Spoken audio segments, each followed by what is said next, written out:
We are spinning, the circle is spinning. We are now live with Jon and Wendy Lee here on Money Moves. And today we've got an exciting thing. We're talking about annuities. So Wendy's going to be your person today, kind of leading the conversation. Actually, she's coming at it from a consumer view and is going to pepper with questions and stuff today. But most people, there's a lot going on in July. You know, it's Pride Month, it's July 4th, Independence Day. And the little known thing on the financial world, which we don't get that much love, is it's Annuity Awareness Month. And so I'm getting a t-shirt made there. I know, right? So we're the fireworks for my retirement, my stack in cash.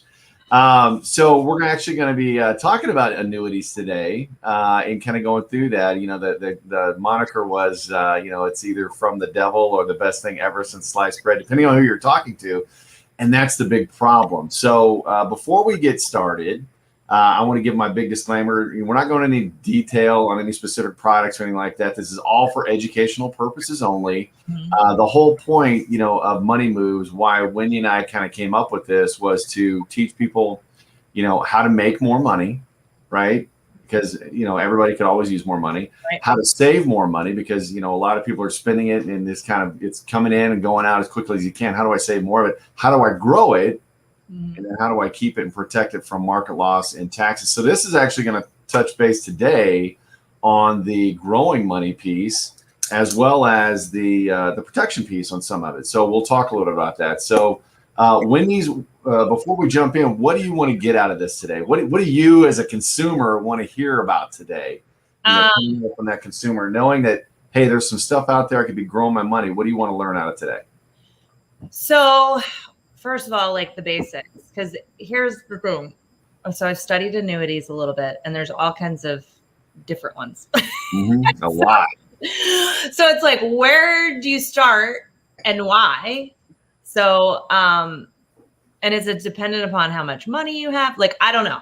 You know what I mean? Is it depend on your level of risk, how old you are? Like, I don't even know where to start. So that would be number one. And at what point do I start investing? Would you call it investing in annuities? Maybe. Depends on if it's what type of annuity it is. So we'll talk about that today too. Putting your money away. So yeah, when do you put your money in there? Like, do you max out some other stuff first? Like, at what point do you decide to do that? No, that's a great question. And that's exactly why we make the dynamic duo here on the money side. So let's talk about an annuity and what it is and what it isn't. So, you know, depending on the type of annuity, you can do a lot of different things from them. They have, you know, pluses and they have minuses, you know, pros and cons. And we're going to be talking about all that today. But, you know, really there are three basic types of annuities. Okay. So if you're taking notes, now would be the time to grab the notepad and kind of get that out. But you've got something called a SPIA and a DIA, right? And what is that, right? I love SPIA because it just sounds so cool. Is it SPEA? SPIA and DIA, right? So you got your SPIAs and DIAs. So basically what that is a single premium immediate annuity or deferred income annuity. Okay, so a lot of people look at you know, annuities, especially when they're going into retirement, and that's really going to depend which type you select as well. Okay, I want to create my own pension, right? And so what I mean by that is, like, you know, Social Security, that's like a pension, right? Or if you were fortunate enough to work at a company that had a pension, what does that typically mean? Well, that you work there for 10, 20, 30 years or whatever, they're going to guarantee your income or a portion of your income for the rest of your life. Okay, so that's what these can do as well. So SPIA or DIA, and we're going to talk about the components of all these here in a minute, but I want to get the baseline down first. And then you go into a variable annuity.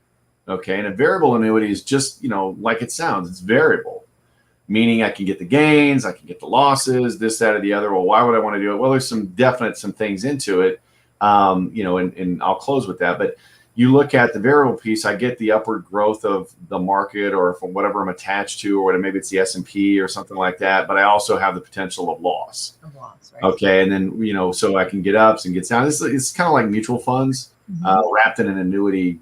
Think of it like a burrito, right? It's got mutual funds wrapped in a tortilla. That's the annuity piece.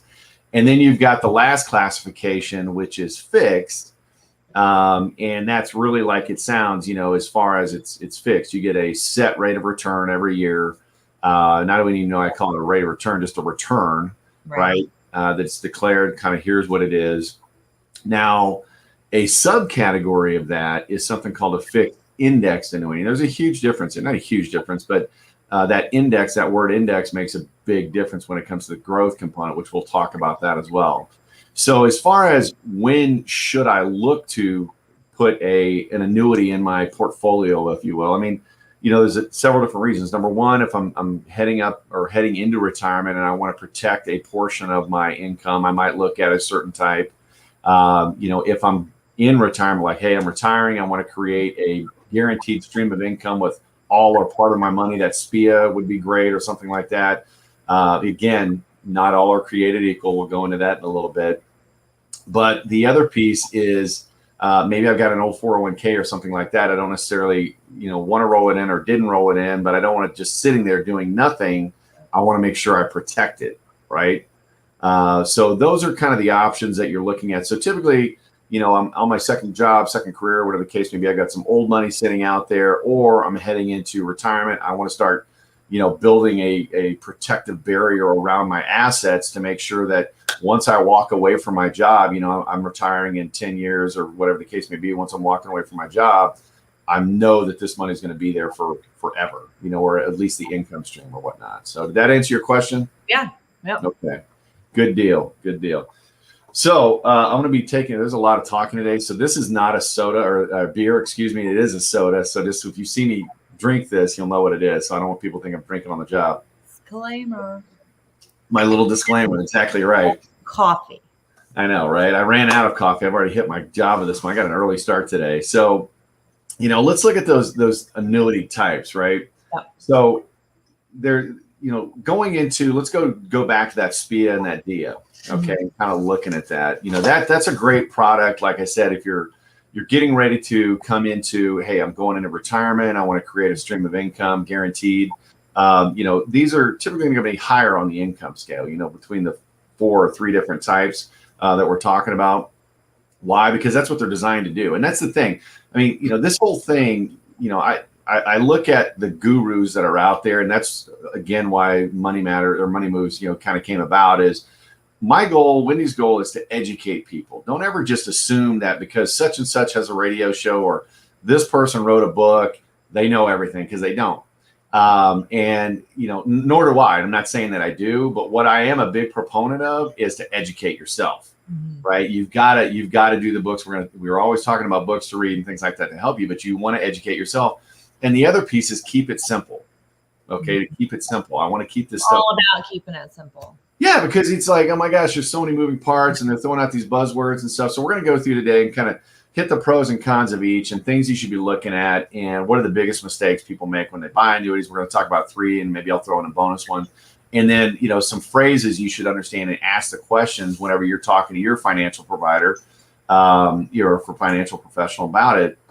Now, if you don't have one, obviously call me. I'd love to help you out on that and answer any questions for you. But, as far as the SPIA is concerned, they're typically great at the income side. That's what they're designed to do, right? SPIAs and DIAs, deferred income. I don't need the money today. Right. But I need it, 5 years from now or 10 years from now. And that's all I'm focused on. And you've got to understand, what are you trying to accomplish, right?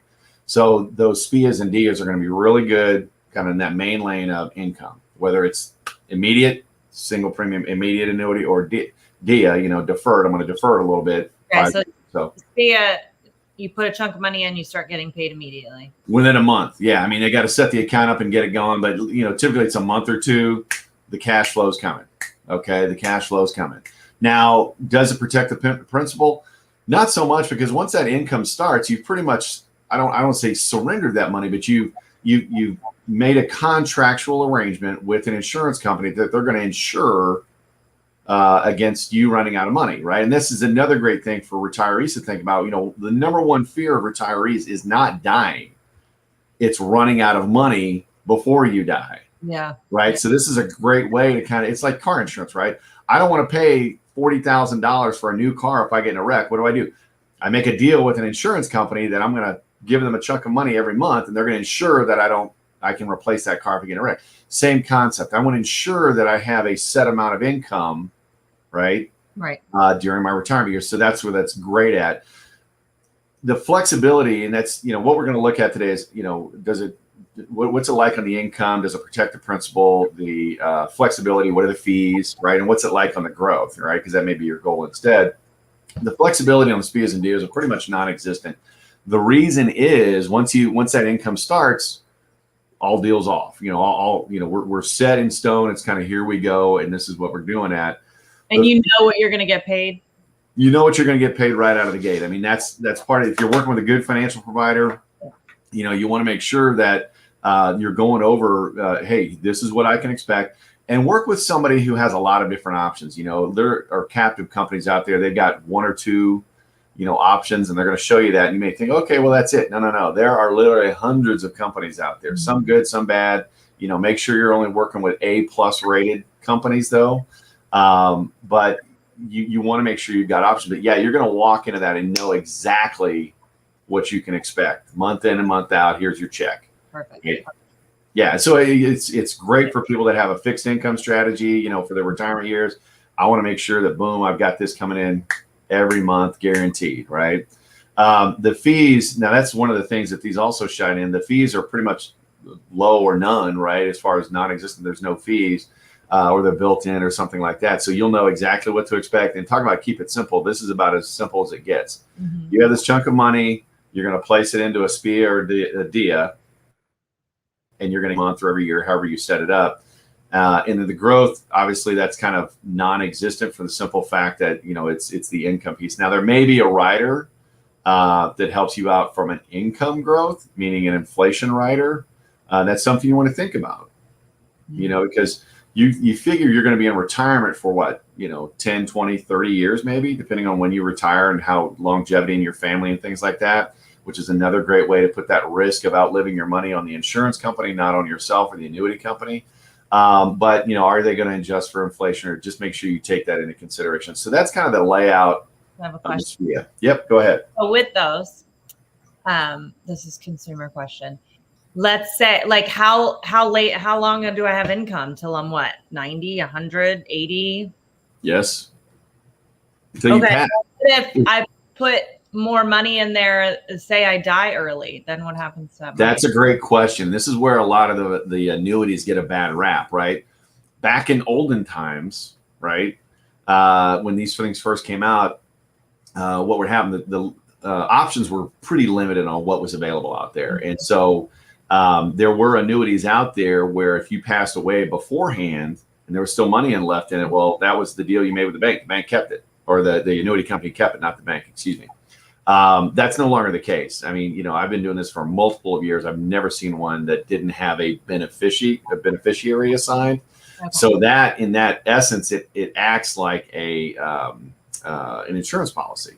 Okay, meaning if something happens and you had $500,000 in an annuity and you were pulling out an income from it, or even if it was just a growth account, right? It doesn't have to be a SPIA, but any annuity, the money that was in there or remained in there would go to your survivor, whoever you listed as your beneficiary or beneficiaries. Okay. So you can do multiple as well. But that's a great question, because that's one of the myths that are out there. Oh, if you pass away beforehand, that money's going to go back to the company and your family doesn't see it. That is not the case anymore. Okay. All right. So the next one is that variable. Okay. Now talk about keep it simple. We're going to the other extreme now. This is probably the most complex product out there. And this is variable. I mean, it's in mutual funds or what's called sub-accounts. And so the principal protection really isn't there. You get the ups, you get the downs. There are some where you can pay extra to protect that principal.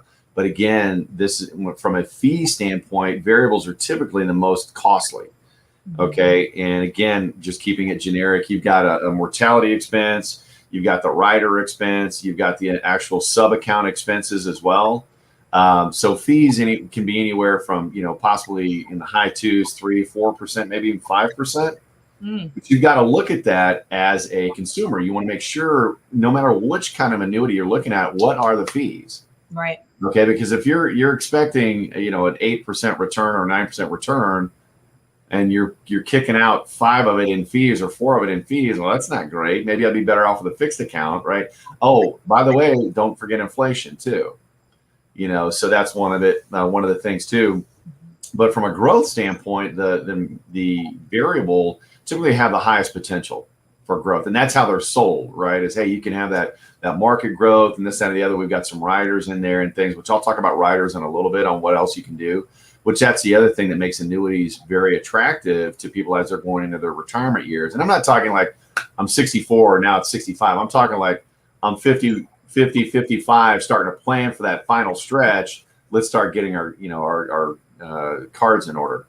But the income, as far as that goes, it's going to be kind of a base, again, with riders and things, and you can do that. And what a rider is, for those people that may not know what a rider is, it's like a sidecar, right, on a motorcycle. It's like, okay, here's the main thing, but I got this other thing over here, and you can do a lot with riders. You look at, if I don't have long-term care, I can put a confinement or a nursing home rider in place where on the income, I've seen, the income will actually double or maybe even triple if you go into assisted living or something like that. You're going to meet certain criteria. But again, those are things that as you start looking at, is an annuity for me, you've got to determine what your objective is. Right. Okay. Is my objective straight growth? Meaning I'm not worried about the income today, but I want to look at maybe income down the road. But today I'm just focused on growth. I'm 50, right? I want to make sure that, hey, I'm not going to retire for another 10, 15 years. I'm not going to have an annuity that long, or at least a lock-in period that long. I want to make sure that I'm focused on growth. Then down the road, I'll look at something else. Okay. Or I'm really concerned. I've got 5 years. I'm, a single person, right? Because I got divorced or whatever the case may be. I don't want to have to depend on my children for nursing home, but I didn't get long-term care. What do I do now? Well, this is a great way to have some of that protection built into your annuity with a rider. So, yep, totally. All right. So any questions on the variable? No. All right. There's a lot. I know. Look at the fees, and yeah, that would be something that's a conversation you have with your financial person. Yeah, and that's exactly right. I mean, is it an option? Yes. You got the highest growth, but you also have the highest potential in fees. And it's, mutual fund or really sub accounts is what they're called.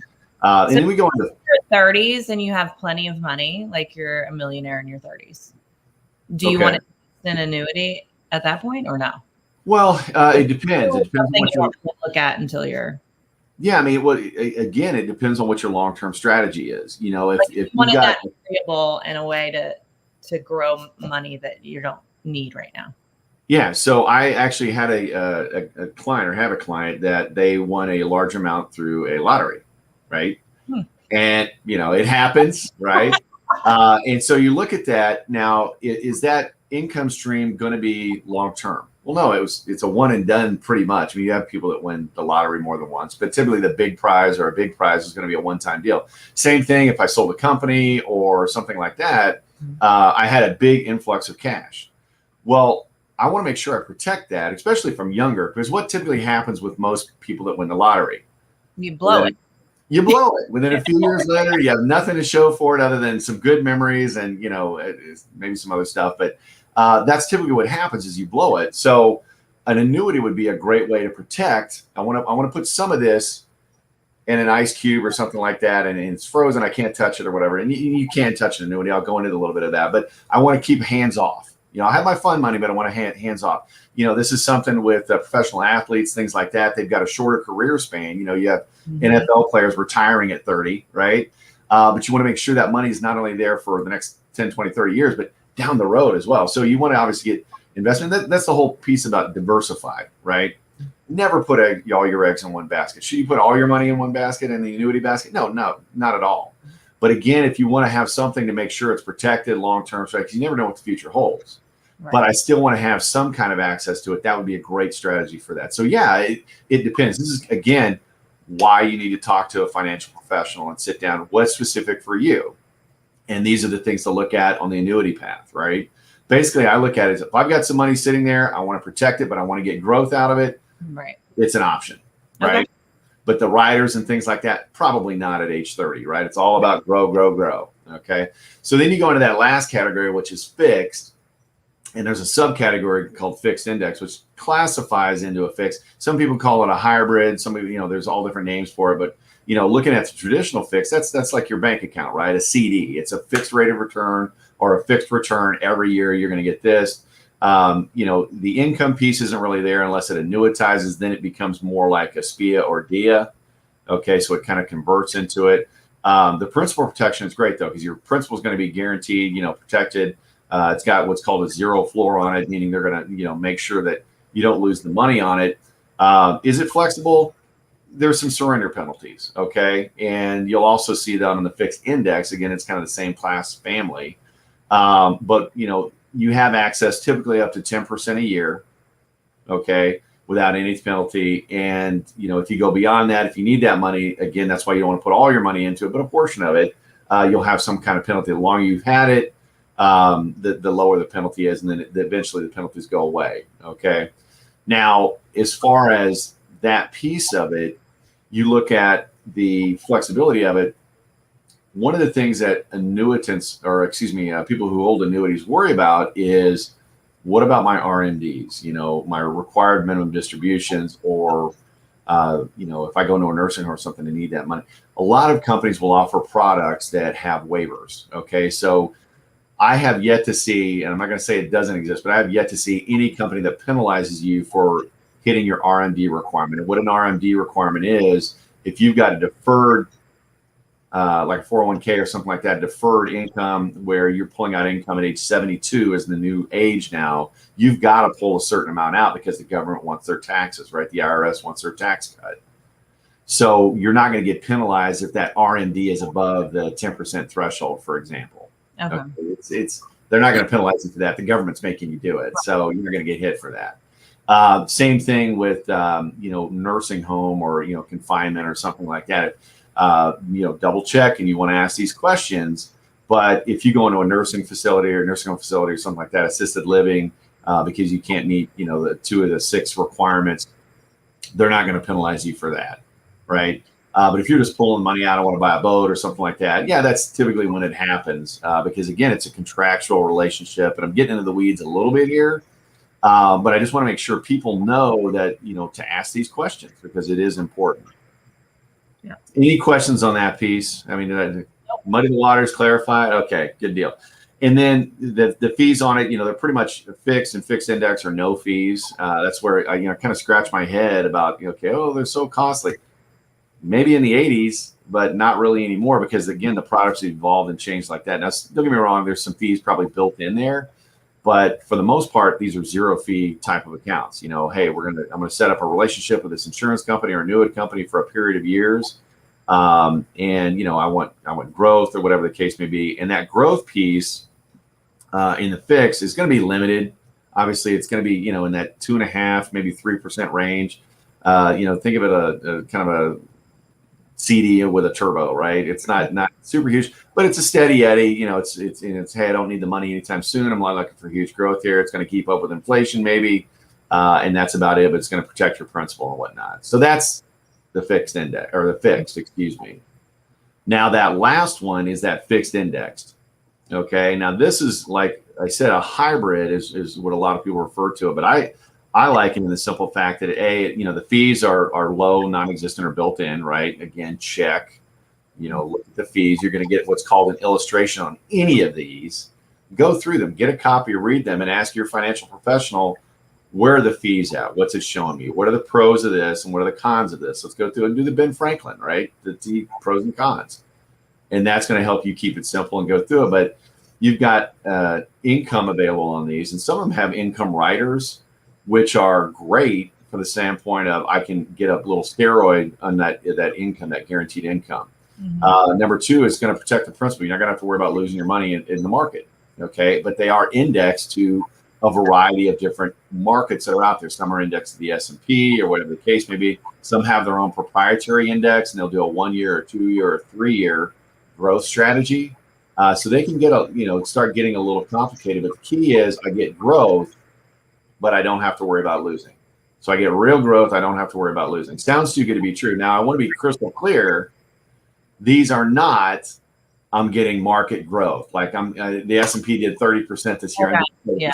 it's not like stocks. Okay. So let's be crystal clear on that. But some of them, depending on how they're structured, you can get, anywhere, 6, 7, 8, 9%, looking back at a historical performance on it, not guaranteed, right? And again, this is educational purposes only.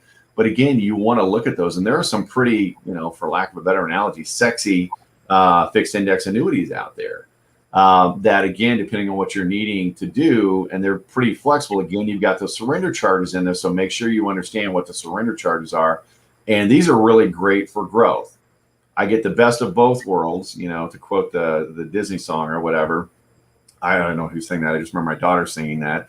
But I get that growth aspect. I get real growth, but I also get floor protection, and I don't have to worry about losing my money. Okay, so SPIA DIA, higher income if you're looking for income, relatively immediate, especially on the SPIA side. The fees are low, growth non-existent because you're trading it for income. Variable, high possible growth, but you're going to have fees attached to it, and you could have potentially market loss unless you buy a rider or whatnot. Fixed, the steady eddy, low fees, typically a lower growth rate, but I don't have to worry about it. And then you've got the fixed index where I kind of get the best of everything. I've got the floor protection, good growth, not like the variable. It's not stock market growth, but it's good growth, especially considering I want to protect my principal during those retirement years. So there's a lot of different options out there. Man, that was a lot. Would you pick more than one? Depending on what my overall strategy would be. Okay. I know what I would start with, but again, it's going to be unique to the individual. Right. And what they're trying to accomplish in their age. And that's the thing, there is no silver bullet out there. If you've got somebody telling you that there's a silver bullet for everybody, it's not, but it's what are you trying to accomplish? That's what you want to go into it. What am I trying to accomplish? And what am I comfortable with as far as my risk tolerance, things like that, and understanding the fees. Okay. Now that leads me into some of the big mistakes, right? So here's some of the mistakes I see. Let's talk about those. Yeah. Number one is going for a longer surrender period. I mean, there are annuities out there that start 3 or 4 years. Now, obviously, the shorter they are, the less robust they are for you. But the average is going to be in that 7 to 10 period. Okay, 7, 8, 9, 10-year period. Meaning, okay, I'm going to make a 8-year or 9-year agreement with this company that they're going to hold this money. I have access to a portion of usually 10% of it each year without penalty. Okay. But I'm not going to pull the money out completely within that period. That's surrender period. Okay. If I do, I face a little bit of a charge. But there are annuities out there that go, 11, 12, 15 years. That's a long-term commitment, right? I mean, there's only one person I've ever committed longer than that, and that's my wife, right? And so it's one of those that you don't really want to get tied to a product because things change too. Better products come out. So in that 7 to 10-year range, especially closing in on retirement, hey, it's in there for 10 years. I love it. Let's keep, let it ride, stay in there. Or what else is out there? What else I can shift from a growth product to an income guaranteed product, right? So I can shift as I go. If I'm 50, set something up. As I go to retirement in 60, 65, now I can shift over into an income, and I've got guaranteed income, which is much higher than if I had started out with just an income product because I got the big growth, right? So that's the number one. Is understanding the surrender period, the charges, and those longer terms. You want to stay away from them. Number two is understanding the fees, right? Because if you're talking to a salesperson, and that's what myself, that's what we really are. We're trying to help people, and you want to make sure that they're obviously structured correctly. But you, as the consumer, want to make sure you understand what are the fees involved. Okay, show me. Are there any fees? If you have a rider, the riders are great. But it's a numbers game, right? The rider's going to come as a cost, right? Just if I had a motorcycle and I got a little sidecar, I'd have to pay extra for that sidecar. You're going to have to pay extra typically for those riders. And you want to check that. What am I getting versus what did that cost me? Right. And do the numbers, right? So that's kind of the number. Number two is understanding the fees. Number three, and I see this a lot, and it's unfortunate, but that income, if you've got a couple, say, you and your husband are married and you've got an old 401k. Hey, I want to roll, 300,000 into this income generator because I want to make sure I have a guaranteed pension coming in, or my own guaranteed pension, or whatever you want to call it. You don't add the spouse on there. And so what happens is once you pass, that income stream goes away for the other surviving spouse. Mm. And so whenever there's an income, component to it, and you've got a married couple, you want to set it up to where, and it may be a 0.5% difference in the income amount, but what'll happen is that'll be guaranteed income while you're both still living. So as long as one of you is still alive, that's going to continue to pay out. That way the surviving spouse doesn't have to all of a sudden adjust, because fixed income in retirement gets a little scary, right? And all of a sudden a portion of that income goes away. That's a huge detriment. Mm-hmm. So now that income is going to be guaranteed for both of your lives. And that's no big deal to set up, right? It's not a big deal to set up, and it's going to be a small variance in the income you can actually expect. Mm-hmm. And then number 4, I guess this is the bonus again, is realizing that annuities are not going to be the same as your market returns, right? They're good returns. They're great returns, especially when you consider you never have to worry about market loss, but you're not going to get the 15, 20, 30% returns. There may be a one-off. I don't know every single annuity that's out there, but I know a lot of them. But you can get really good gains, on that, 4, 5, 6, 9% historical look back type of returns. And it's a great way to protect your asset. The other piece, it's a great way to shove off that risk of outliving your money to the insurance company. And that's the number one fear retirees have. So that was a lot. We talked for 30 minutes on that. So a lot of information. Yeah. So what questions do you have on those? I think you did a great job of explaining it. I feel a lot better. Like I kind of know. Well, again, is it right for you? Maybe. And it's a great product. People take, like, if a spouse, you're talking about a spouse passing away, mm-hmm. like if you get a big chunk of, I guess you would treat it like anything else, but I have $1 million policy on my husband, he passes away. I mean, taking a portion of that and putting it into that would be a great scenario to do that, because now you can create that income stream to replace, right. If your husband was bringing in an income or a spouse is bringing in an income or whatever. But yeah, it's a great way to do that. Obviously, pay off the bills, and anytime you get a big influx of money, you want to sit down with a financial professional, walk through what are your options, and that's what we do as professionals, right? If you've got a good one, mm-hmm. I'm not here to tell you need to do this. I'm here to find out, what are you trying to accomplish? Okay, what are you trying to accomplish? And then I've got my tool belt. My tool belt has everything in it, right? We do literally everything. I'm not trying to push any one thing over the other, but what I am trying to do, and this is how I like to think of it, I'm going to educate you so you can make an empowered decision on what you should be doing, and then I kind of help you walk through the pros and cons of each. So yeah, that would be another great scenario on that. Mm-hmm. So I'm going to close with a couple of books. I love books, right? Leaders are readers. And, if you want to know this stuff, don't take my word for it. Don't take the guru's word for it. Start reading some books on this stuff, right? Because, again, depending on who you talk to on anything, it's either the greatest thing since sliced bread or it's from the devil, right? So educate yourself and make your own decisions. Be empowered on your money, especially because nobody cares about your money more than you do, or should, right? So there's a great book by a guy named Tom Hegna. It's called Paychecks and Playchecks, right there. I love orange, so it's a great orange book. I even wore my shirt today. But it's a great book. It's not very thick. You can get it on, Amazon. You can get it on eBay, find a used copy or whatever. But it's a great book on talking about the different types and different strategies and what you should be looking at. Okay. You can also, there's another book called Don't Worry, Retire Happy. Again, Tom Hegna, and he's, I think his stuff is great, and plus his books aren't super thick, but it gives a lot of good meaty information in layman's terms that you can actually read and understand. I'll put a link to both these books on Amazon in our discussion, but take the time and educate yourself. And if you want to sit down and have a conversation, reach out to me. I'm at Black Swan Money, and I can help you out, kind of filter through all this stuff. Or if you've got some questions, I can have a more specific conversation with you as an individual. But reach out and let me know. But hopefully, Wendy, you walked out of this with a little better understanding that, hey, this is actually a good strategy depending on what I'm looking for. I just need to make an educated decision. So, and find someone like Jon to help me do it. There you go. Somebody. Don't try to make it on your own, because there's a lot of information to filter through. But, I don't care if it's me, but find somebody that's actually going to sit down with you and walk you through the options. But make sure you're asking the questions, right? Avoid those mistakes we talked about and ask the questions. what are the fees, what riders are available that can kind of help me meet my goal, but understand what your goal is before you walk in the door, and you'll be fine.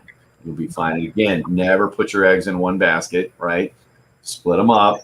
But this is going to be a great strategy for protecting a portion of your nest egg through the retirement years and beyond. So great information. So that's all I got. That's all I got. Thank you for the education, Jon. All right. Well, thanks for being here, Wendy. Thanks for being my consumer today. We've got a few questions popping in too, so that's great. Everybody, again, every Tuesday, Money Matters. That's what we're talking about here, or Money Moves, excuse me, but your money does matter. That's why you want to move it around. Yeah, we're talking Money Moves every Tuesday at 10 o'clock Central, 11 o'clock Eastern. Next week, we'll be here talking about something else. We'll probably focus a little bit more about maybe going back to growing some money. Or how to save more money. We haven't talked about that a little bit. So how can I save more money will be our topic next week. So again, thanks everybody, and have a great day.